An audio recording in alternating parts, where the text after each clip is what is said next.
So hello fellow Earthlings. This is Earthling 6455463728. And once upon a time I broke my ankle. And it was a strange thing because I'd never broken any bones before. I didn't know what that was like.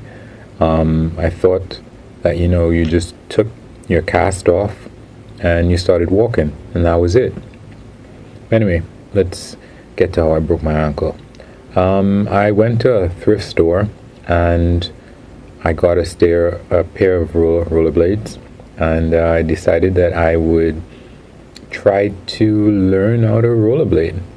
So I tried around a park a couple of times. It was not fun. It was old rollerblades. It kept coming off. The straps and stuff weren't that good. Anyway, I decided to try closer to my house, and it's a little bit more hilly around my house. So what I would do is I would try to go up one side and then down up another hill. There's a bit of a valley in between. Actually, it's a three-way junction. So there's like a bowl on two sides, and then there's a descent on the third leg of it. So up and down, up and down, up and down. Somehow I got onto the descent part, and I didn't know how to rollerblade that well. So I felt like I was just going to speed up and get into a horrible accident.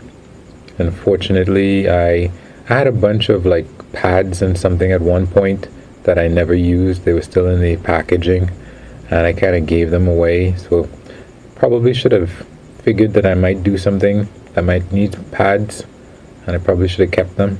Whoever I gave them to, I'm sure didn't really use them. So anyway, I'm rolling down this decline, and it's just going to get worse, and I'm just going to get faster and faster. And I decide, okay, great, let me just try to get into the drain and decided the road, and that'll stop me. So nope, I didn't fall and break it. I was successful. I was able to get one foot into the drain, and that stopped me, and I was fine. And then the other foot, I think I turned around to go back where I came, and I put my other foot on the side of the road, and at that point I just heard a crack. It wasn't a big noise, it wasn't a big deal, there was no impact, I didn't hit anything. I just put my foot onto the road, like to step up firmly onto the pavement, and I heard a crack.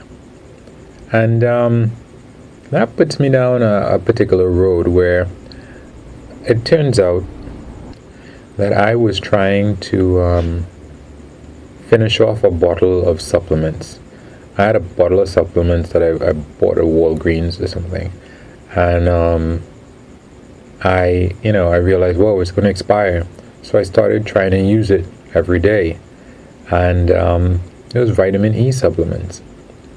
So you're like, what does vitamin E have to do with breaking your ankle? Do you think it made you break your ankle? Well, after I was doing some research, I saw that high doses of vitamin E, not in people, but in rats, and this was, what's the name of this thing? New Scientist. New Scientist had an article about high doses of vitamin E reducing the bone density of rats. And I kind of put that together with my situation, in fact that I didn't hit anything, I didn't fall, and I thought, whoa, this probably has something to do with it. And I threw away the rest of the supplements. But I still had a broken ankle anyway. So anyway, I'm trying to get back home, and I realized that, this thing hurts a bit. Because, I'd never broken an ankle before. I didn't think that I could so easily. I was walking back home. I took off the rollerblade and I was walking back home on this. Could have been, I felt like it was a sprain or whatever it was. Anyway, After I walked all the way back home and I got on my bed and I was sitting down for a while, my mom was like, "You think it's okay? Are you alright? You think it's broken?" And at first I was like, maybe it's fine. But then I realized that, my foot had changed. I wasn't able to walk on it like I'd walked back home. As soon as my toe, just my toe, touched the ground, the carpet, it was just boom, pain. That was my toe, not the sole of my foot or anything like that. And I was like, whoa, this has got to be serious. So went to the hospital, got an x-ray. I have another story about a broken, well, I don't know if it was broken, but I hurt my thumb. But anyway, in this case, I did not self-diagnose as I did in that case. And they said it was broken. They put on a cast and, they said, hey, you're going to have to wear this cast for a while. So I did. And apparently, I went back and I got it x-rayed and they checked to see I was progressing, and apparently it wasn't progressing that well. So, and it's funny being incapacitated like that, I went and borrowed some crutches from somebody. See, crutches. Last time I couldn't remember the word crutches. Anyway, so I went and borrowed some crutches, and as it turned out, crutches are not that great. The rubber at the end of the crutches, I probably should have just bought some crutches because I could have injured myself worse.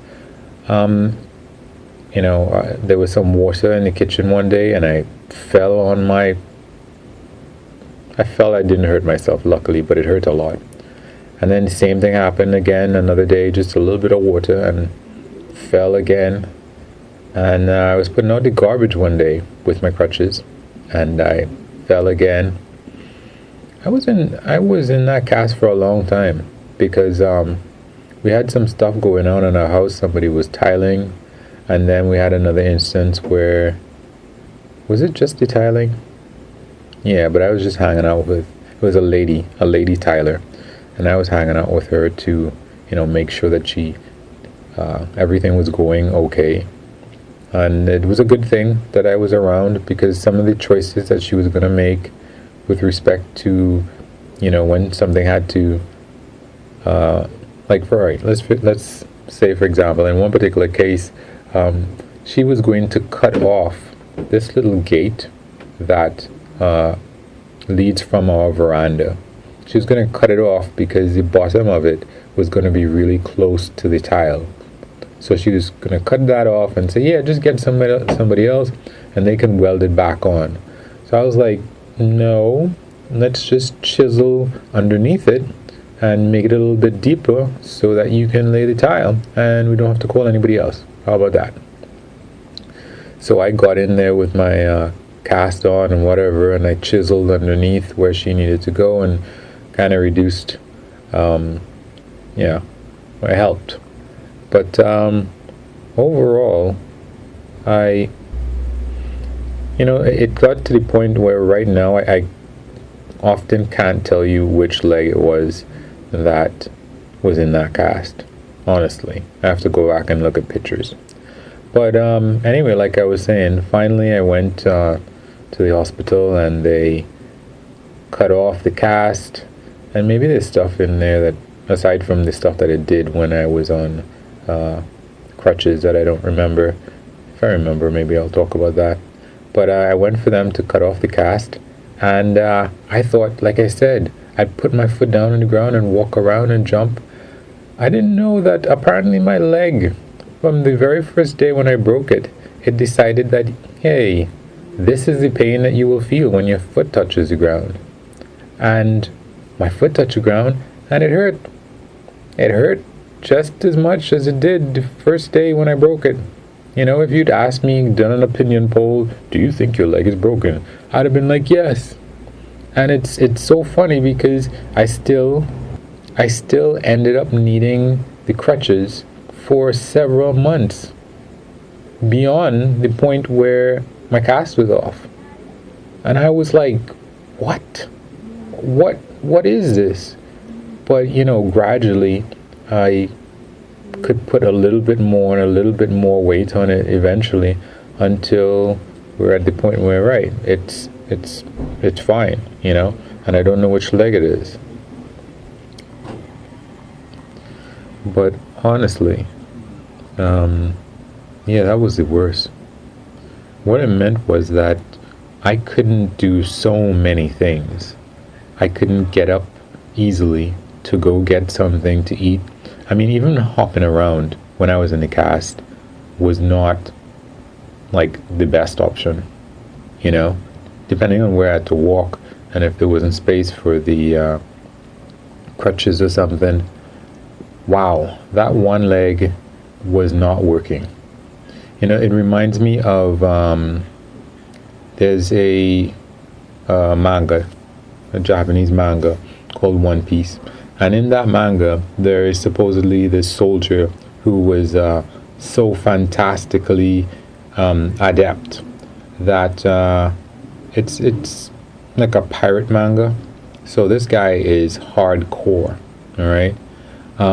It turns out that somebody had trapped his leg or something like that, and he cut his leg off in order to continue to attack that person hopping around on that one leg. And I can tell you that, well, I can't really remember if I was fit at that time.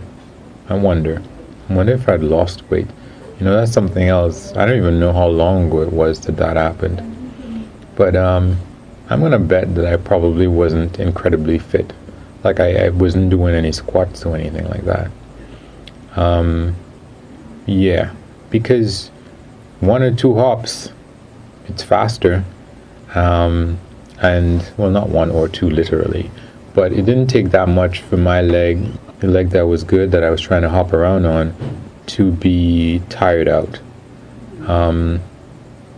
And yeah, waiting on other people to put a plate of food in front of you, or to take the plate away, or any number of different things, is kind of awful and humbling. And I do not know who are bedridden and shouted people, how they managed to do it, because in this specific instance, I'm thinking of, there was a really overweight, morbidly obese guy who, there was a documentary I read about him, and basically he got married to a lady, and the lady would get food for him and stuff. So you're thinking to yourself, wait, so he can't get up and get his food, she has to go get it and stuff. And I think somebody asked, they asked him, so what happens if she doesn't get what she wants, or she doesn't bring what you ask? And then he said, I get very angry. And I'm thinking, so what if you get very angry? What about it? But obviously, in order to get married to an overweight person like that, you have to have, I'm assuming, maybe it's a really poor assumption on my part, that because the guy wasn't exactly a charmer, he wasn't exactly like Einstein or one of these philosophers or something. So you kind of have to be a special mindset of person to get married to someone like that, especially as in the documentary they were saying that sexual intercourse was not physically possible. So, but my point is that he was able to exert his will over her without having to worry about whatever it was he said. And maybe, what it might be that I was just new to being disabled, and given enough time, I probably would have been able to get used to it and exert the same or similar power that he had. I don't know that my mother is built to react in the same way as that lady would have, but maybe, you never know. Maybe I would have learned some tips and tricks or something. But yeah, I hope I never break anything again. I haven't broken my arm, but I have, from exercising to the point where I'm not sleeping, so that I had cumulative like damage, so like pain and soreness and whatever in my arm, to the point where I put it into a sling for was it weeks or months, and that is also horrible. But anyway, guys, wish me luck. So you can like or unlike, you can comment and tell me why, or you can not, or you can subscribe and or share. Peace.